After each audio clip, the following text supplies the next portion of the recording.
poco retomando las actividades locales acá de Liniers, de Confluencia Comunal, conjuntamente con la agrupación hermana Los Negros de Mierda. Y nos planteamos en este momento especial. Siempre son especiales los momentos de este país en plena disputa con los factores, las corporaciones de poder económico en la Argentina, que obviamente no van a cejar un minuto para voltear o intentar voltear a un gobierno que viene cambiando el país desde el año 2003, que viene desarrollando cada año un plan y una política de redistribución del ingreso no exenta de dificultades.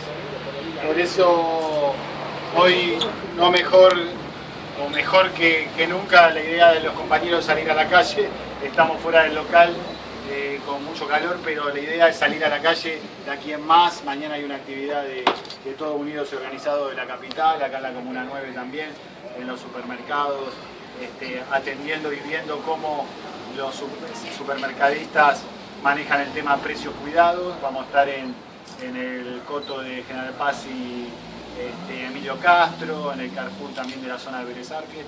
Bueno, en toda la capital se está dando este proceso, y nuestro granito de arena desde Confluencia Comunal, de Los Negros de Mierda, como dije, una agrupación hermana en la cual hoy también una hermana para mí como Laura Maggi está en una intervención quirúrgica, que va a salir todo bien, pero también le mandamos toda la energía desde acá y un beso más que fraterno de hermano a Laura Maggi. Y bueno, empezar con un economista que más que economista es compañero economista, como es Alejandro Otero, con una vasta experiencia, un desarrollo político, económico, militante. Él es miembro de conducción del Frente Grande Nacional, de la corriente de la militancia, fue director de rentas de la época de Aníbal Ibarra, asesor de la FIP, un tipo querido, compañero y con formación técnica bueno, porque este no es solo un momento de análisis puramente economicista, sino meterlo en un contexto político. Después del entramado que vamos a hacer con Alejandro de 20 minutos, media hora, la idea es entre todos abrir el debate y qué nos queda a nosotros como militantes, como vecinos en esta disputa que la vamos a tener todo el año. Así que gracias, Alejandro, por estar nuevamente en este local y bueno. Le damos. Bueno, buenas noches a todos. Primero, gracias a Beto, a Confluencia Comunal y a Los Negros de Mierda por esta invitación, que me parece de lo más atinada, porque es un momento donde en el medio de la disputa también hay gran confusión, digamos, ¿no? Hay situaciones como las tensiones de precios, la devaluación acelerada, las disputas discursivas en torno a si se liquidan o no las divisas,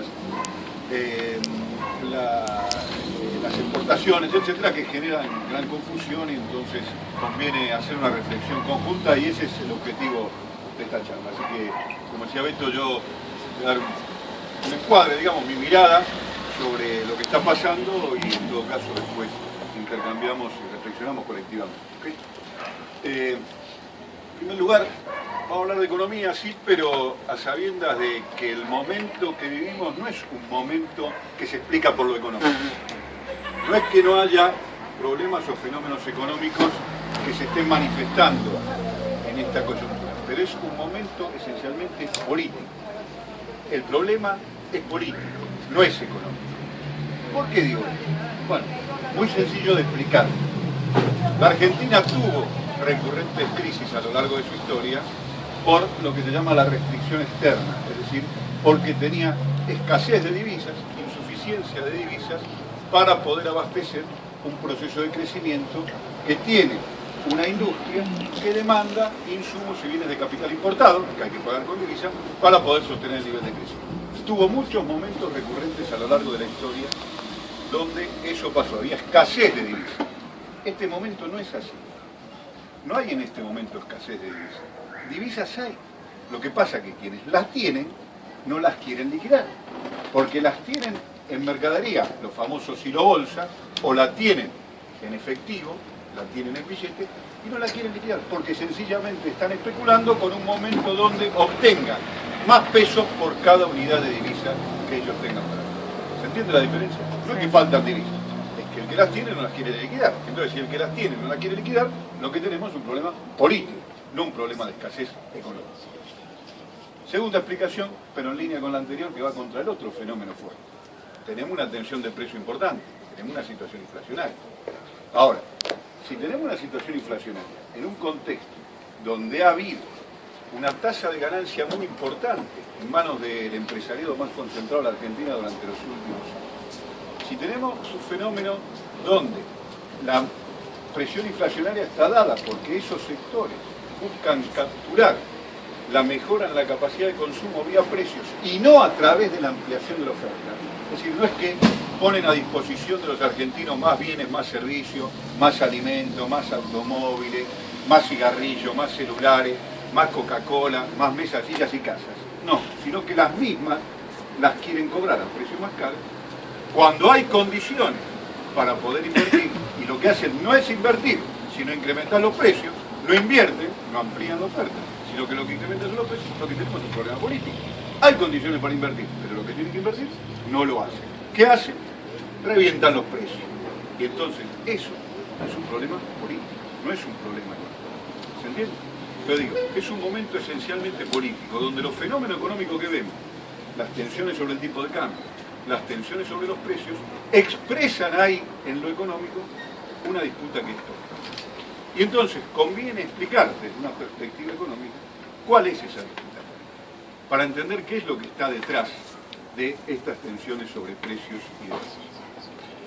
Entonces, cuando uno mira lo que está pasando y recuerda la historia de la Argentina, lo que está obligado a decir es que se manifiesta en el presente la vieja disputa de dos modelos de país que atraviesan nuestra historia desde el origen mismo de la Argentina, incluso desde los albores de la Argentina, desde las manifestaciones revolucionarias que llevaron al proceso de liberación nacional y a que nos independizáramos de la dominación española.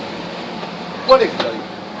La disputa es entre un proyecto de país que lo que busca es que la Argentina siga siendo un exportador de materias primas. Entonces, en el pasado fue la carne, hoy es la soja, los cereales, el oro, hasta hace poco el petróleo, un exportador de materias primas y un gran importador de productos con mayor valor agregado. Eso es así, tan así que la Argentina, incluso desde su operatoria aduanera, facilita la exportación de bienes primarios.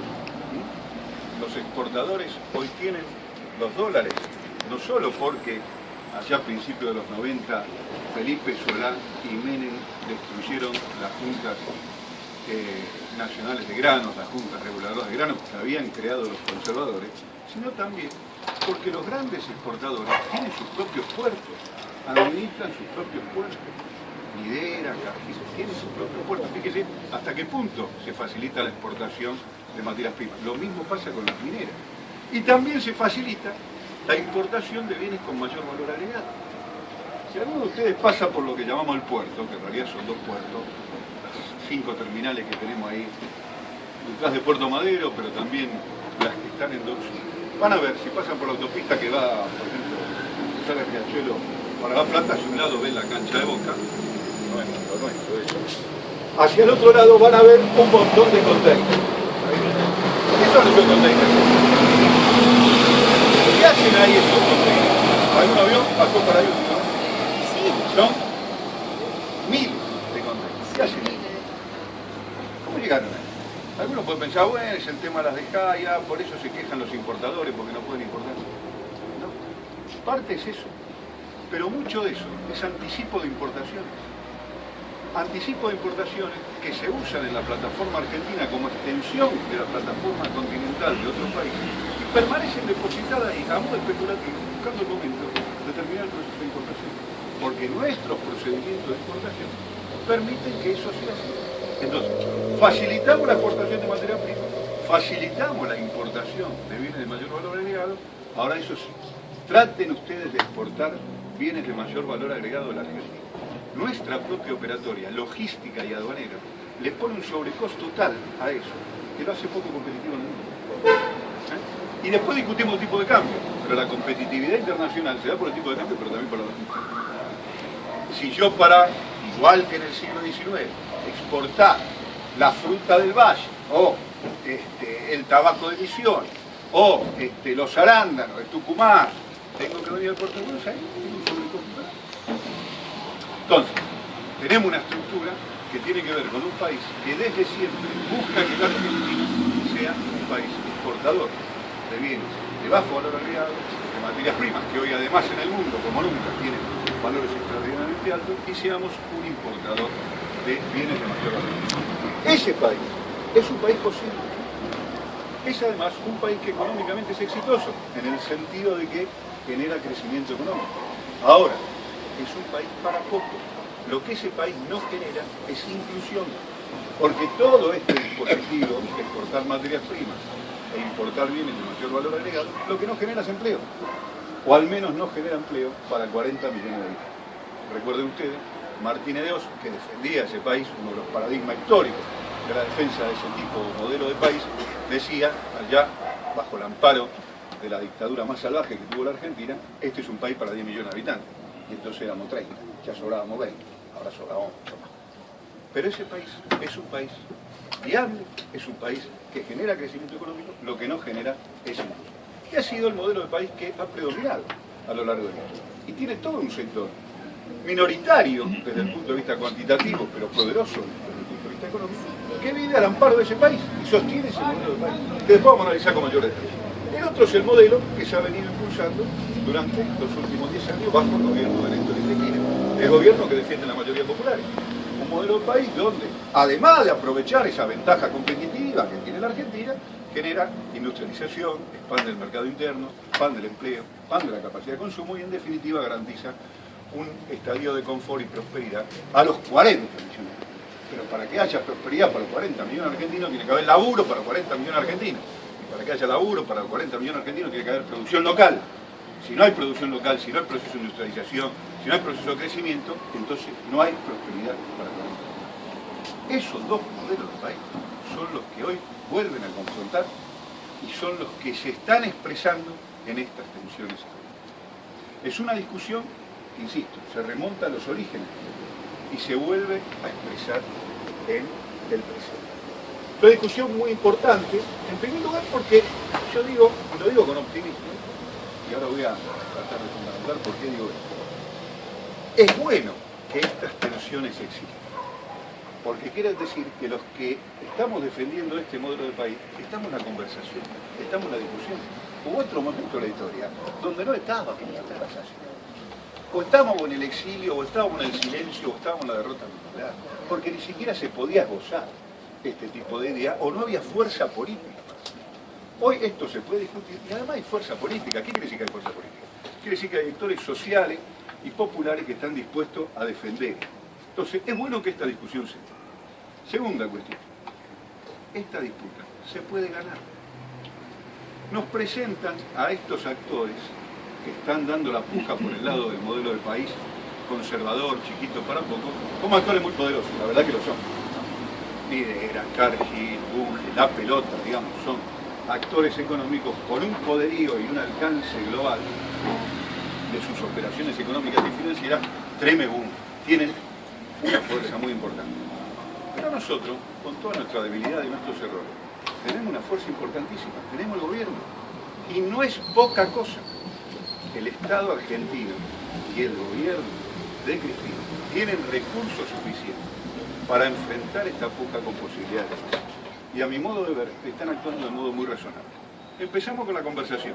Nos sentamos en una mesa y decimos, muchachos, acá las cosas son así, por esto y por aquello. 8 es un tipo de cambio razonable, ustedes ganan, el pueblo no pierde, el poder de consumo se mantiene, 8 es el tipo de cambio que vamos a sostener, y a 8 ustedes tienen que liquidar la deuda. Está muy bien, está muy razonable.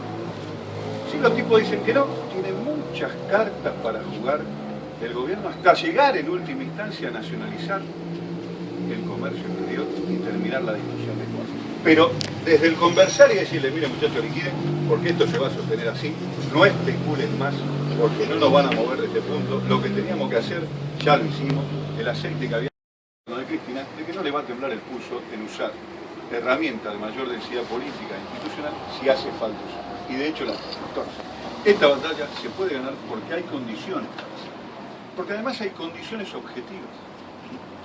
La presión es tan grande hoy, porque todo el mundo sabe que en marzo empieza la liquidación de la cosecha 2013. La cosecha 2013 fue fenomenal. Existe un volumen de cereales a exportar fenomenal. Existe un volumen de cereales que permite abastecer el mercado interno y exportar en condiciones extraordinarias, además, no solo del volumen, de los precios internacionales que se han sostenido. Entonces, va a haber un flujo de divisas muy importante que van a tener que liquidar sí o sí los exportadores, porque hoy los que aguantan están aguantando los restos de la cosecha 2012, la están aguantando sobre las espaldas de los exportadores, que pueden aguantar, y algunos productores grandes que pueden siloembolsar. ¿Qué palabra? Inventamos palabras, siloembolsar. Silo. Pero la cosecha 2013, la mayor parte la tienen que liquidar, porque los productores chicos no pueden aguantar. Necesitan el flujo para poder seguir produciendo, viviendo, manteniéndose y sostener su nivel de vida. Esto lo sabemos todos en Argentina, los que algo entendemos de cómo funciona la cosecha, las exportaciones y comercio exterior de la Argentina. A partir de marzo-abril hay que empezar a liquidar la cosecha. Los dólares van a dejar de faltar y van a empezar a aparecer. No van a estar solo para garantizar el 8 como tipo de cambio de las reservas. Van a estar también los dólares de los particulares, los dólares de los privados, los dólares de los exportadores. Entonces, la condición del país y las relaciones de fuerza de marzo hacia abril van a cambiar. Los que especulan saben que es hoy el momento del crecimiento, porque después van a estar más débiles. Por eso también digo que hay condiciones para eso. No solo porque el gobierno tiene herramientas para aplicar si quisiera o si estuviera necesitado de usarlas, sino porque además hay condiciones objetivas desde el punto de vista económico que permiten que esta situación se realice. Entonces me parece muy importante tener esto. Ahora, así como hay esto que se llama la restricción externa de la Argentina, que es verdad, yo digo, hoy nos faltan dólares, el problema es que los tienen no los quieren aplicar, pero también el problema estructural sigue existiendo, porque siempre la industria argentina fue dependiente, como decíamos en mi época, ustedes son todos muy jóvenes, pero en mi época hablábamos de dependencia. La industria siempre fue dependiente, pero a partir de los 90 y del impacto de la brutal neoliberalización que implicó la década del 90, la industria se volvió mucho más dependiente que antes. Entonces hoy nuestra industria demanda mucho más bienes de capital y mucho más insumos para producir que los que demandaba antes. Entonces nosotros necesitamos mucho más dólares. La buena noticia es que tenemos mejores precios internacionales y también producimos más volúmenes exportados. Pero necesitamos, tenemos la restricción externa y ese es un tema que permanentemente hay que atender porque es estratégico. Pero también tenemos esto que yo llamo la restricción interna. La restricción interna es que sobre ese modelo de país reducido para pocos, agroexportador, se ha montado este grupo de poder que tiene capacidad de resistir los cambios en la Argentina con el peso mediático, con su poderío económico, con su capacidad de influenciar sobre los sectores medios, haciéndonos creer que jugando contra nuestros propios intereses nos va a ir bien a futuro. Lo han hecho muchas veces y lo vuelven a hacer cada vez. Si es necesario, y lo han demostrado más de una vez a lo largo de la historia de Argentina, están dispuestos a usar cualquier recurso, incluido las armas y la masacre del pueblo, para imponer ese modelo de país o para frenar cualquier avance de los sectores políticos. Y hoy lo que están haciendo es lo mismo. Estos sectores necesitan que este gobierno, que este proyecto nacional y popular fracase. Y lo necesitan para que de modo leccionador a ninguna generación presente ni futura se le ocurra volver a desafiar a ese modelo histórico para pocos, que es el que ellos creen que debe imponerse. Necesitan que fracasemos y van a ejercer toda la presión a que les dé lugar para que esto pueda suceder. Y para que este gobierno fracase, tiene que haber un descalabro económico.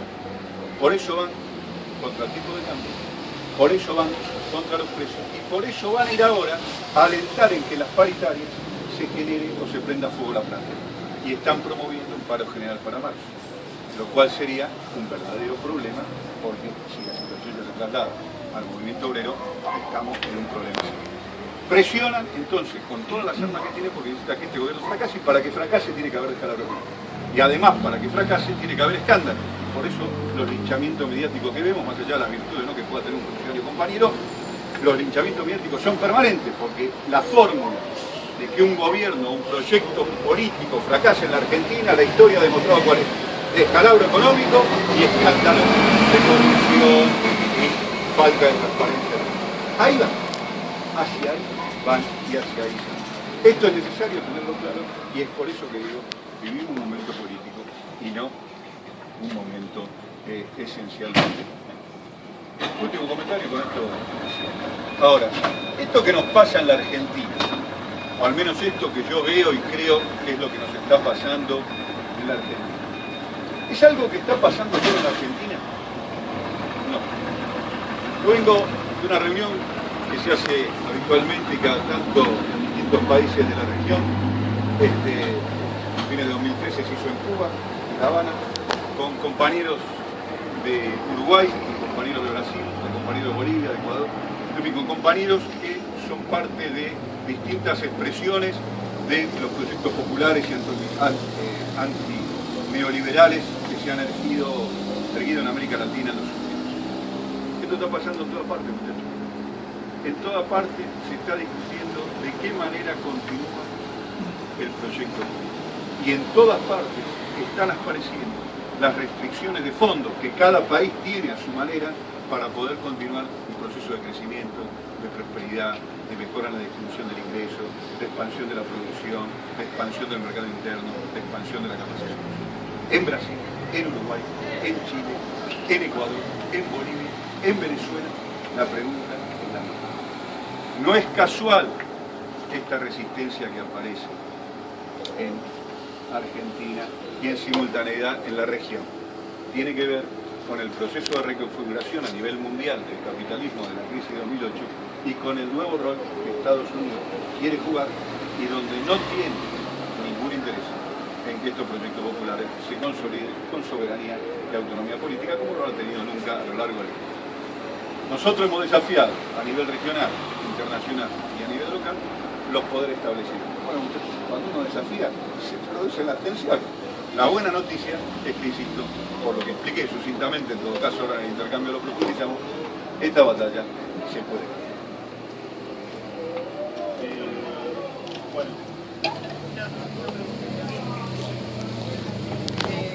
En este panorama que habla fuerte, este panorama que plantea, ¿cómo imaginas vos puede jugar el movimiento obrero? Yo creo que es clave. ¿Cómo, me pregunta, qué rol o cómo puede jugar el movimiento obrero en este escenario?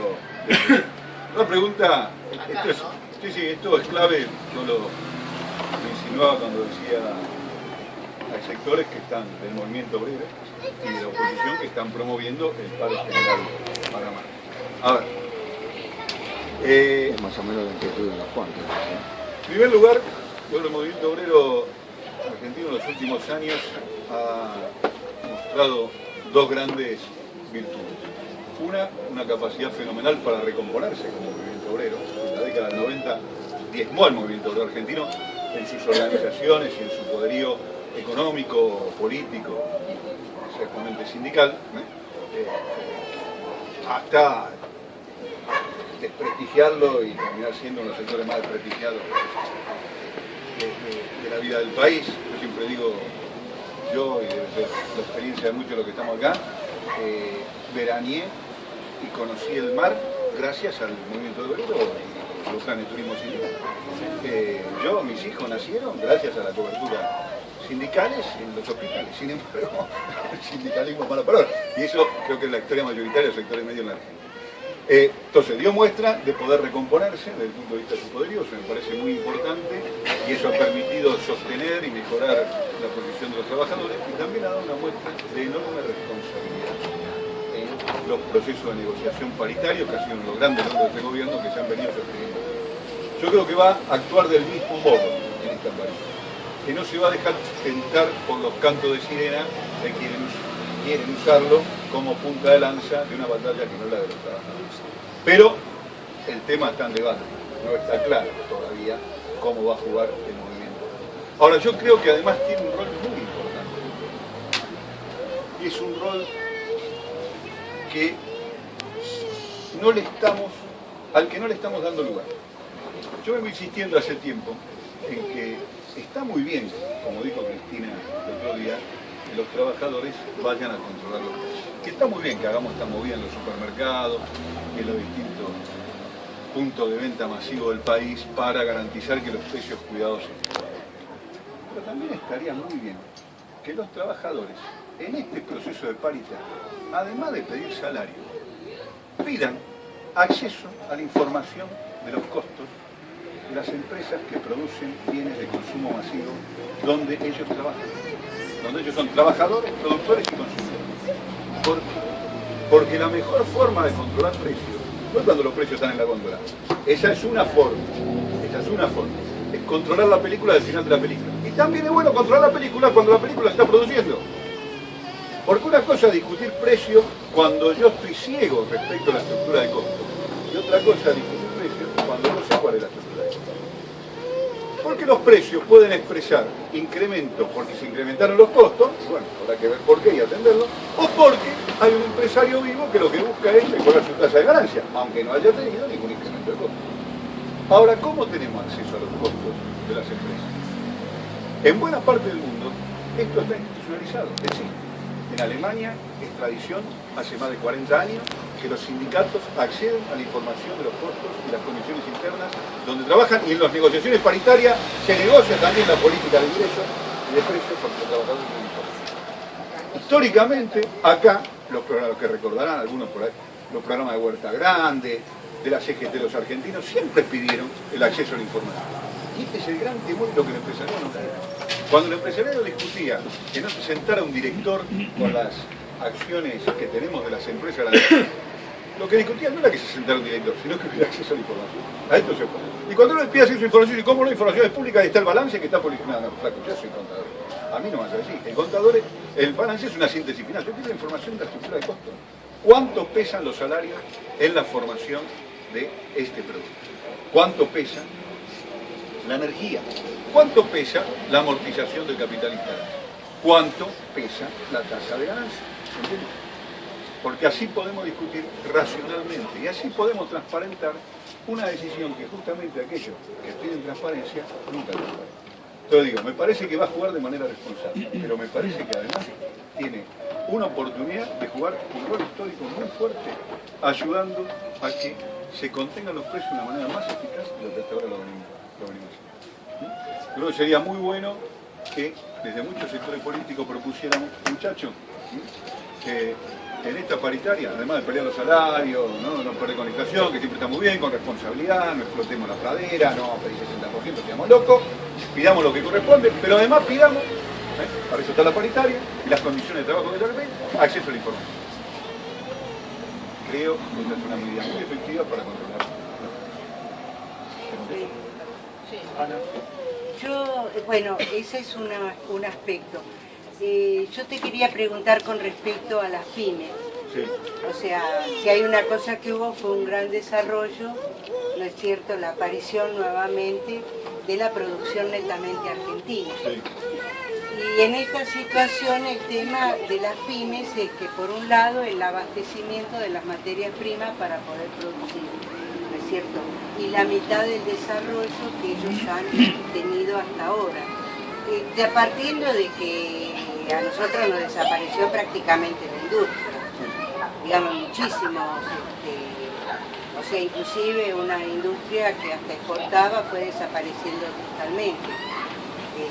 Y de golpe se encuentran con que hay ciertos insumos que todavía no se producen y se ven como sometidos a una presión para poder mantener inclusive la propia producción, ¿no es cierto? ¿Cómo se podría el gobierno o qué cuestión económica podría hacer para que eso no vuelva a ser otra vez golpeado, ¿no es cierto? Para que no lo maten los monopolios o los grandes A ver, ahí, la verdad que tenemos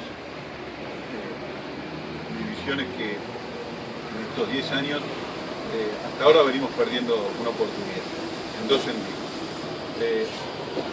Las pymes han sido enormemente favorecidas por las políticas de gobierno. Han crecido como nunca han crecido y han ganado como nunca han ganado a lo largo de estos 10 años en un montón de rubros.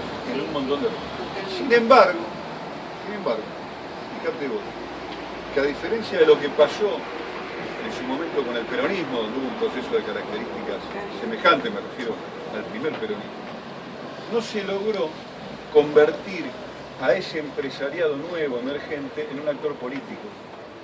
No se logró convertir a ese empresariado en una base social de apoyo relevante para el gobierno. Hay algunos, 2, 3, 4, algún intento, pero no se ha generado un apoyo masivo que permita dar una voz disidente frente al poder económico más concentrado.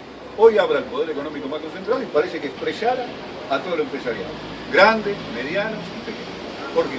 Porque no hay voces fuertes del empresariado mediano y pequeño que logren expresarse. Y eso en parte tiene que ver con que nosotros no hemos sabido promover la creación de ese actor político.